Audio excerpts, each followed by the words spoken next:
आज भी एक जना के हम गाना सुननी है, अब क्यों हमरो ऊपर गाना गौले बा। अखिया से नींद चैन दिल से उड़ावा है, पवनवा के भेंट सपनवा में आवा है। अच्छा तो ये सारे लो नाम बोलो का हो। तो भाई लो आज से लगभग कुछ दिन पहले एक जना गाना गोले रहन कि खेसारी लाल के बेटी सपानवा में आती है। आ इस सारे गाँव तरन की पवनवा के बेटी सपानवा में आवो है। आ भाई लो तनी इनकर नाम देखलो मनोज राजा। तो ये सारे मनोज राजा तू एगो बात भूलत रहा है कि का पंकज सिंह के कड़ाई भइल हो जौन की गोले रहन के खेसारी लाल के बेटी सपानवा में आती है। अब तू ही बाकी बाड़। तो भाई लो ये मामला पर पवन भैया के क्या कहना बा तनी सुन लिया। आज भी एक जना के हम गाना सुननी है, अब क्यों हमरो ऊपर गाना गौले बा।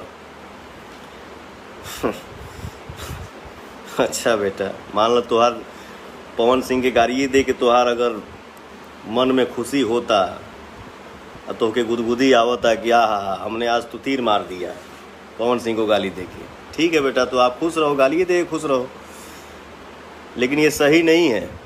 बिल्कुल सही नहीं है पवन भैया। पहले ही गई असन के खेसारी लाल के बेटी सपानवा में आती है। आ अब गाँव तरसन की पवन सिंह के बेटी सपानवा में आती है।